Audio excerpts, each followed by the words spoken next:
qui m'a poussée à me diriger vers la dermoréparation, c'est vraiment cette satisfaction de savoir qu'on a été plus loin qu'un tatouage, qu'on a guéri vraiment sur du long terme et que la personne est passée à autre chose. J'ai voulu devenir tatoueuse à l'âge de mes 19 ans parce que je dessinais sur toutes sortes de supports, mais j'aimais l'idée de marquer à vie, tout le long de la vie, les gens. Mes parents étaient un peu, voire très contre l'idée. Et donc du coup, j'ai continué un chemin classique, comptabilité. Et je suis retournée à mes premiers amours à 27 ans. Je suis partie me former en métropole, laissant derrière moi mon petit qui avait 3 ans. Mes parents s'en sont occupés. Et la première année était très difficile parce que on m'a beaucoup fermé de portes. Ce qu'il faut savoir, c'est qu'à cette époque-là, quand tu étais une jeune femme, tu essayais de rentrer dans ce milieu-là, on te fermait les portes plus facilement. Mais en plus, je suis gauchère, donc du coup, personne ne voulait m'apprendre à tatouer.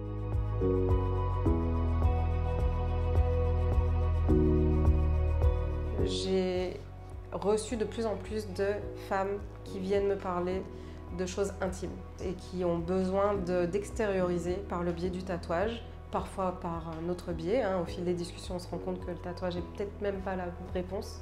Et je me suis rendu compte qu'en réalité, ce n'est pas forcément un besoin de s'affirmer par de l'art sur peau. Mais parfois, c'est aussi pour soit franchir un cap, soit laisser derrière soi une période, ou soit se réparer physiquement de cicatrices apparentes, mais qui soignent aussi l'âme.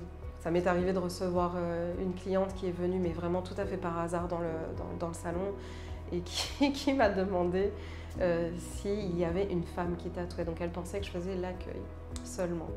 Et donc je lui ai dit oui, je suis tatoueuse. Elle me dit bon j'ai un projet, mais je ne sais pas si c'est possible, tu vas me dire. Et elle chuchote, donc je sens que c'est quelque chose d'intime.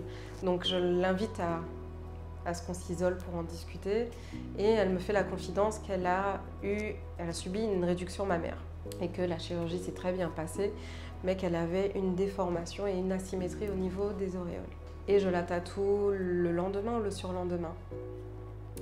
Et elle était tellement satisfaite au final qu'elle est revenue plusieurs fois pour, pareil, des vergetures, des choses, enfin voilà. Et à chaque fois, en fait, qu'elle venait, elle venait avec des petits cadeaux. Donc, on a tissé des liens, enfin voilà, et on se voit toujours. Et, oui, c'est quelqu'un que j'apprécie beaucoup. Il faut savoir que chaque profil est différent. Mais ce qui les rassemble tous et toutes, c'est la volonté de se surpasser. Et ça, c'est cool de pouvoir les accompagner parce que lorsqu'ils découvrent leur tatouage, que ce soit de la dermoréparation, peu importe, on les sent se redécouvrir. Et ce qui me plaît davantage aussi dans la dermo, c'est qu'après avoir vécu des moments difficiles, on sent vraiment que c'est l'aboutissement et la fin d'une période.